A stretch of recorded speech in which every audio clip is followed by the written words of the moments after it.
What does the financial reality look like in Nashville for a mid-level musician such as myself? Today, I'm gonna go beyond the Instagram posts, the flexes on Facebook, all that glamorous to share the real earnings of a mid-level musician such as myself, and how a simple tweak in my approach to money not only changed my career, but totally revamped my life. And this video was inspired by another professional musician in Nashville, Nikki V, who's touring at a higher tier than me, going out with top-level artists. And today, I just really want to talk about the vantage point of somebody like me who's in the trenches trying to work their way up. I'm kind of a tier or two below Nikki, and I really want to give people insight at what the reality is like for musicians like myself, and how there are striking similarities from low to mid to high level musicians in terms of finances. When I first started my musical career, my initial focus was on monetary gains. I wasn't trying to get rich. I have always loved music and loved playing, but I always wanted to be paid what I was worth. I wasn't going to do anything for free. I wasn't going to do anything for low pay because in my eyes, I had gone to music school, I had paid my dues, I was a skilled musician. Now, did this approach serve me well? Not at all. I struggled mightily during this phase of my career. And because I struggled mightily in this phase of my career was the reason why I had to take a lot of time off. Now, granted, I suffered some serious traumatic injuries when I was ran over by a truck, but the physical and emotional trauma, yeah, they were there, but I also suffered severe financial trauma.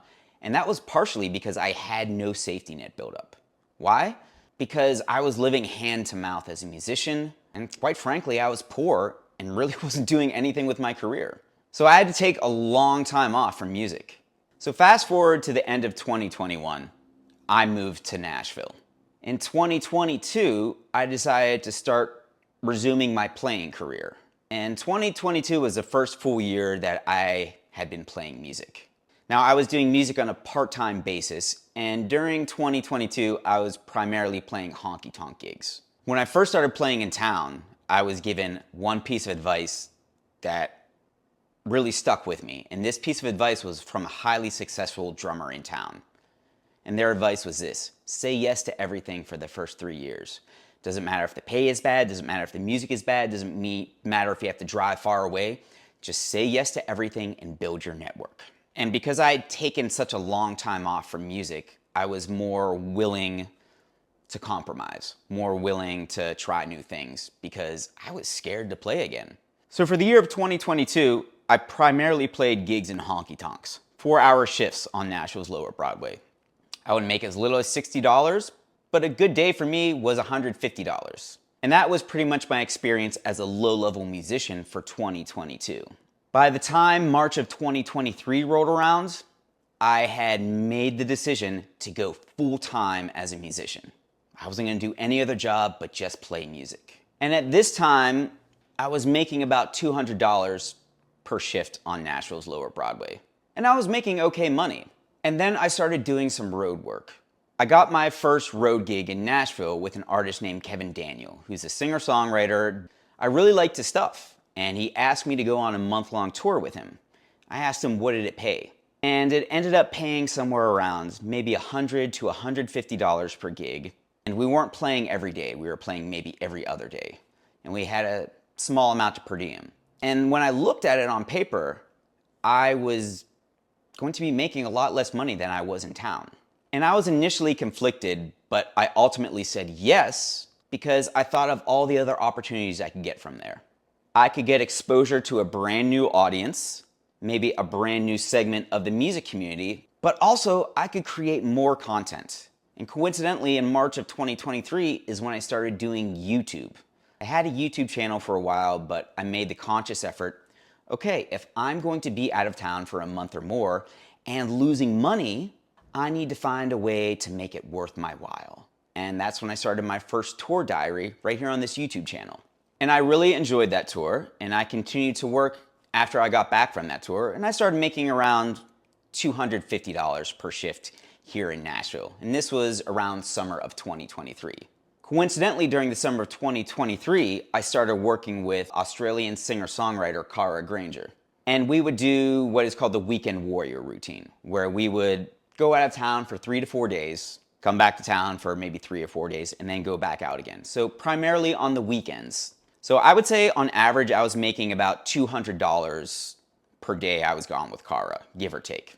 Now, given what I was doing on Nashville's Lower Broadway, again, I was losing money. But for me, it was a no-brainer to play with Cara because I was going to get increased exposure. I was playing to a different circuit. So Cara plays a lot in the blues circuit, and she has a national and international profile. So I decided to take these gigs with her, and I was, again, losing money, but I was gaining credibility by being seen in different venues, different states, different stages, on a different scene. Also, I was getting fulfilled immensely musically. I loved playing with Cara, and she had a high caliber level of musicians that she always played with. So I got to make a lot of great connections, and I got to create a lot of great content of us playing together. So by the time fall of 2023 rolled around, I was asked to go on tour with Margo Cilker, who's a singer-songwriter based out of the Pacific Northwest. And I would say this was like another regional to national level gig. Margo wrote some really great songs, and she had a really great write-up in Rolling Stone. So I decided to go on tour with her. And she was paying about $200 per show. And if we weren't doing a show and we were just traveling, I would get about $100. And I think there was a small per diem as well. And now again, this is something where I'm going to technically be losing money, and I'm going to be on the road. And traveling is tough work. It exhausts you physically and mentally. There is an immense value in sleeping in your own bed, eating your own food. However, I am again gaining credibility, building up my profile, creating content that's not just me playing in the same old honky tonks with the same old people, but just doing a wide variety of work. And it's building my network. Coincidentally, the way I got that gig, it all started with, in 2022, me saying yes to a gig. That was a 10-hour drive one way, 10-hour drive back. I think I was reimbursed for gas and maybe paid $100, $150. My younger version of myself would say absolutely not. But this new version of me, the guy who said yes to everything, said, it's gonna be tough on money, but you know what, maybe I can make some good connections. And I did, I made some great connections on that gig, which ultimately led to another great gig a year later. So now it's 2024. Touring season's about to start again. I'm still in that 3-year window of saying yes to just about everything. However, I've become selective about where I spend my time and my energy. Because I find that Broadway gigs are steady, reliable, they offer respectable living. It can also grind you down. I equate it very much to working in the service industry, where you can make money and you can do it in a steady fashion, but you pay the price physically, emotionally, and you just get burnt out. For me and my career goals, that is not the end-all be-all. And I still play on Broadway because it provides me steady income, it keeps my chops up, and I like doing it. But I also know that I'm looking other places down the road. And this brings me to the life-changing advice I got from a very unexpected mentor. And this mentor also works as an artist and told me, you have to look at things not just as money, but how can you leverage the opportunities? Can you make a good connection? Can you engender goodwill to people? Can you build up your reputation?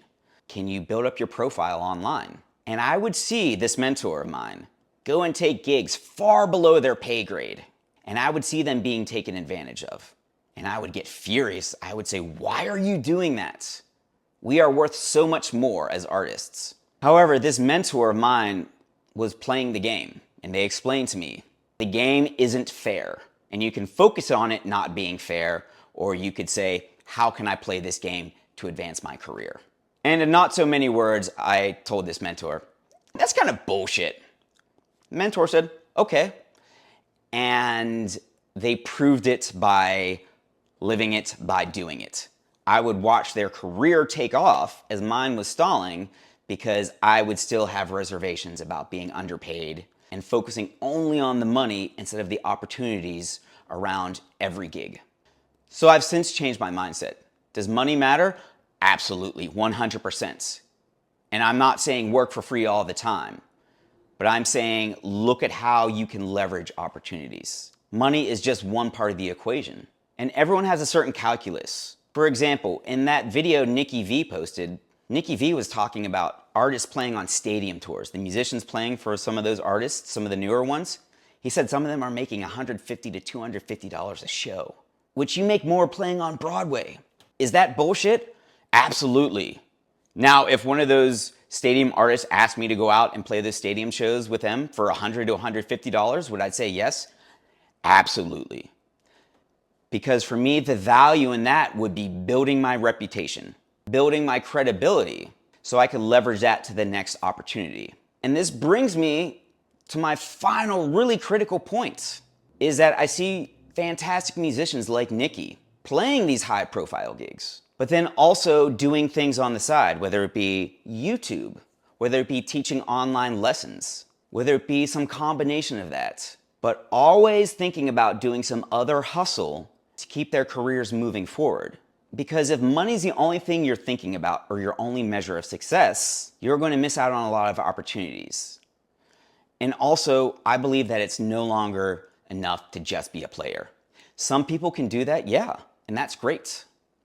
For me, I know that I need to be a player, but I also need to find ways to leverage my experience as a musician to create other opportunities. So maybe that's doing YouTube. Maybe that's me starting a podcast, starting a show. Maybe that's me doing something else related to the music industry. But I like to think about the music industry right now. It's always changing and it's evolving so that we have all these opportunities at our fingertips, and we just have to realize where the opportunities are. And it's not just in the money.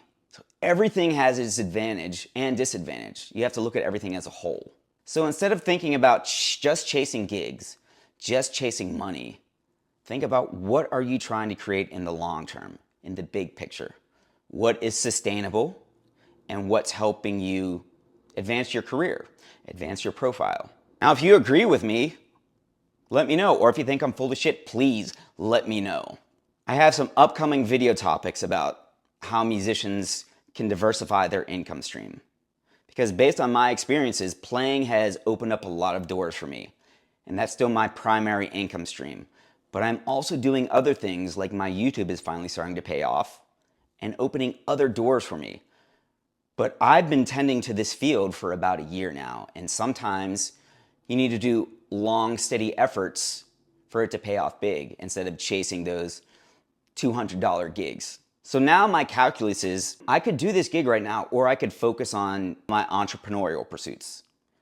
Which ones are going to pay off more in the long term for me, both in terms of my career, in terms of my fulfillment, in terms of my money, and also just in terms of my overall happiness. If there's a topic you want to see, please let me know, but please subscribe, follow, like, all that jazz. It helps propel this conversation and this channel forward. And remember, I do my live chats weekly, Sunday at 4:30 p.m. Eastern Standard Time, 1:30 p.m. Pacific Standard Time.